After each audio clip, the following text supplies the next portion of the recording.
Hey friends and enemies, today I'm going to talk about graphite pencils. Graphite pencils are similar to the pencil you've been using for years in school, except the mixture and the quality of the filler, the stuff that's inside here, it varies to create different degrees of hardness. You only need a few of these pencils to get started with this art medium, and they're very inexpensive and one of the easiest materials to master. The softest grade of these graphite pencils is called a 9B, and the hardest grade is a 9H, and I'll explain a little bit more about those later.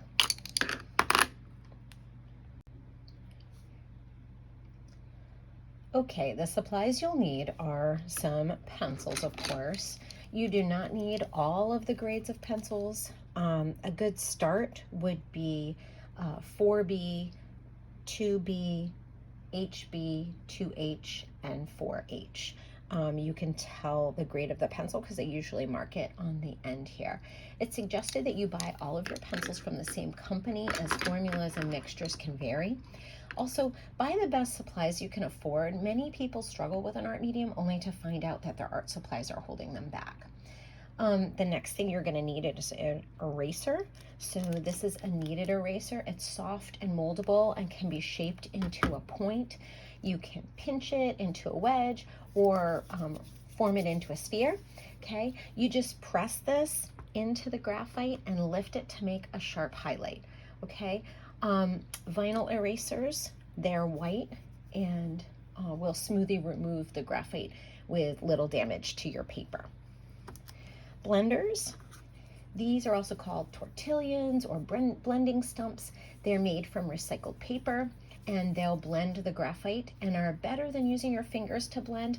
Fingers will leave oils on the paper and muddy the color. It makes it kind of this, I don't know, this kind of gross color.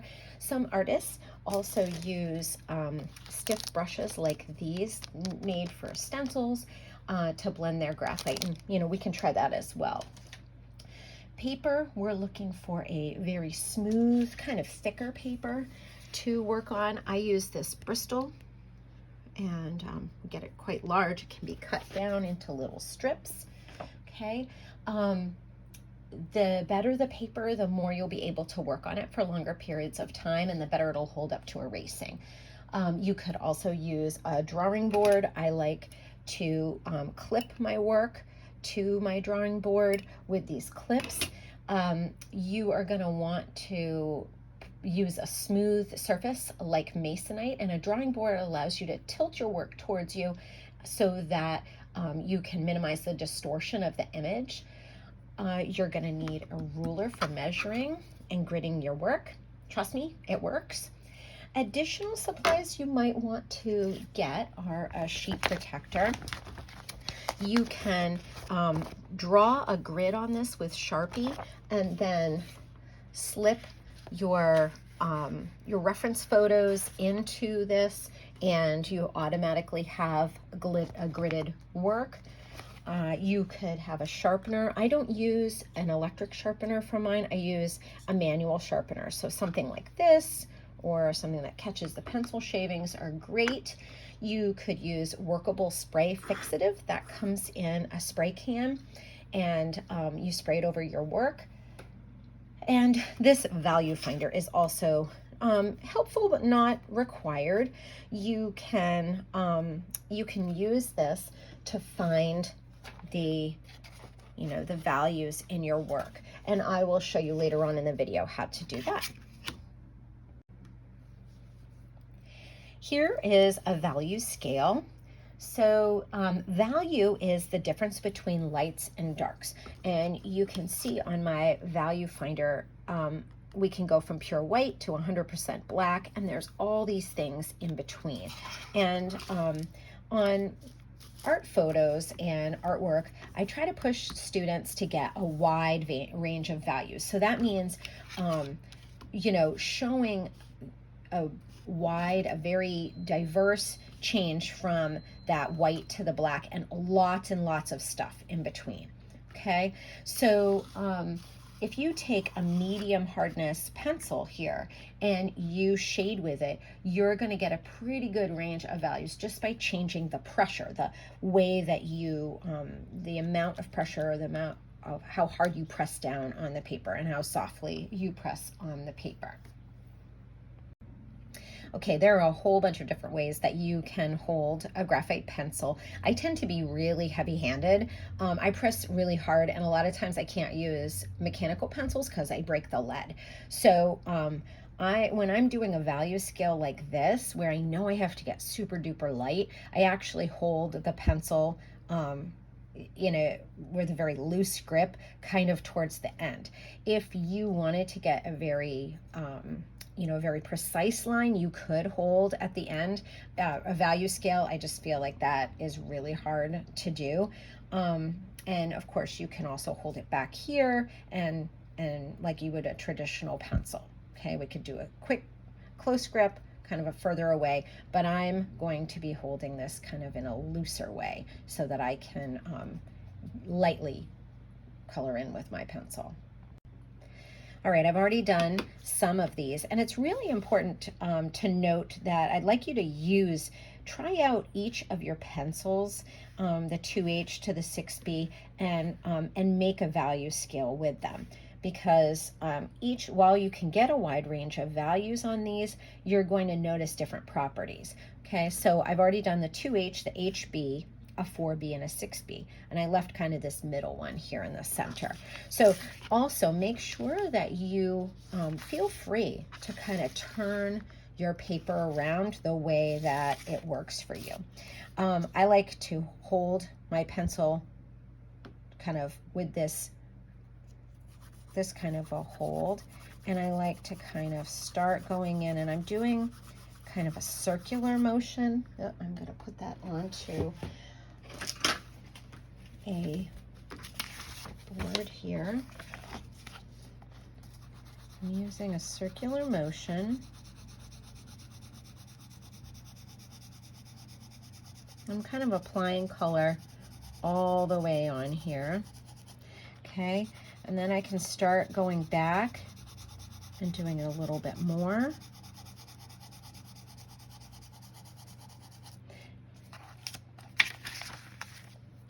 And then I can start building up that color. And you don't want to scribble. There's no amount of scribbling. I'm going to show you what I mean by that. Scribbling like this. No amount of blending is going to smooth that out. So you want to try to get a nice range of values just by pressing harder. So as I get towards the darker part, I'm starting to press a little bit harder. I also find it, once I get a base of color down, I like to flip this way, and I like to kind of go in here. Let's see, it's a little bit too hard for that area. I like to go in here and press really hard at the end, because I know that this is where I want my darkest value. So I want to add the most pressure, and I want to see what this pencil can do. So I'm going to do that, and then I start making my pressure be less as I move towards this end. Just still doing those circular motions. And I'm trying to kind of match these values on this line here. Don't try to match these because they are different grades of pencils, but I want to match these values. And I'm not going to be making boxes. I'm just trying to get a really nice smooth transition from one value to the next. But I'm kind of using that as a guide. Like I could go a little darker here. Can I go darker with this if I just increase my pressure? Okay, just kind of smoothing that out. Trying to get that nice wide range of values. Now you can practice using the blending tool as well. I know I did say that I wanted you to try to get that range of values just with pressure. You can use the blending tool. So to use a blending tool, I'm going to just move this over to a different area. I'll do This is a 6B. And you can see it goes quite dark. And it kind of blends.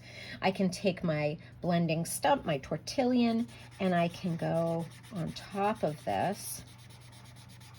And when you get down here, I'm doing sort of these circular motions like this, okay? When you get down here, you are going to be picking up some of that graphite. So you want to keep that in mind. See now how I cannot blend out that part there. So if you feel like you've made a mistake and this is a little bit too dark down there, you can take your kneaded eraser and you can kind of just push down. And then you can kind of see if you can blend that out a little bit. You can also go back in with a light hand and kind of try to see if you can just use your pressure to kind of blend that section out a little bit. Okay. Okay, before we move on, I do want to stop and ask you, what do you notice once you have used all of your pencils to create value scales? I want you to notice a little bit about how they behaved. Is there a sheen to them when you turn? Are they shiny? Is one more shinier than others? You know, what's the value of these softer pencils? Do they tend to get darker? Can you get darker values with the softer pencils? How about the harder pencils?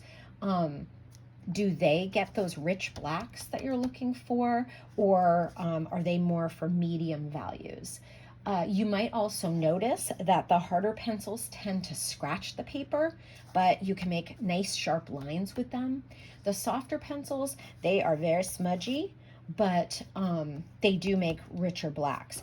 Again, another thing to notice, and you might not be able to see it in here, but the graphite does leave a little bit of a shine. So if you're doing a lot of work with the darks, that might be an issue for you. When you go to put this up and view it, it might be that there's a lot of shine, which can be really distracting for you and for your viewer. So that's something else to keep in mind. Now we're going to do a bit of practice. So what I suggest to people is to find a simple black and white image from the internet. If you're going to be using it just for reference, it's no big deal. If you're using this for your personal use, this one is from a Google image search, so this is free for us to use. I don't have to worry about offending an artist or breaking some sort of copyright. So I'm looking for a simple black and white image that has a wide range of values. The next step would be to use a ruler to grid the image off and to divide the photo into 1-inch sections. Remember, I can do this directly on a copy of the photo, or I could do it, do my gridding in Sharpie on top of a sheet protector, and then when I slide this into there, it would already be gridded for me. That's kind of a good option. But I am dividing my photo up into 1-inch sections. Then what I'm doing is I'm going to use a pencil and a ruler to create a grid onto my Bristol paper. I could make these 1-inch squares. Like right here, I took my 1-inch grid and I just have it here. And but you could, if you wanted to, you could make the grid on your sketchbook or your Bristol paper, you could make it 2 inches or 3 inches, and that would actually make it so that when you transferred your drawing, it would actually get bigger. I think for a quick exercise like this, I just keep it the same, and we're trying to keep it pretty simple here. So I chose a simple drawing, 1-inch grid, another 1-inch grid, and now I'm going to lightly draw the design on my gridded paper.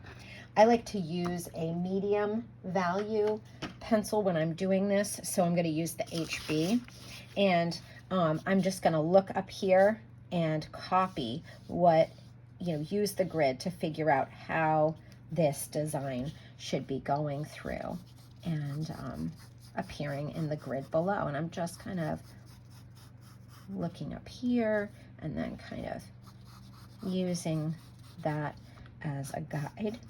Once I get my design drawn here, I can start to shade in, look at my values here and shade in. And again, still using the grid to figure out, okay, where does that dark start to change on my grid above, and then mimic it down here.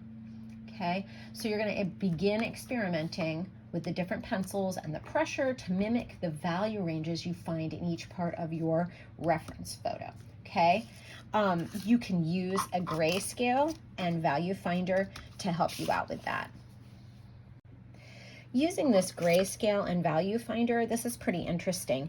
You can actually, if I'm trying to figure out what value would be up here in this corner of my grid, of my drawing, I can kind of use this to find it.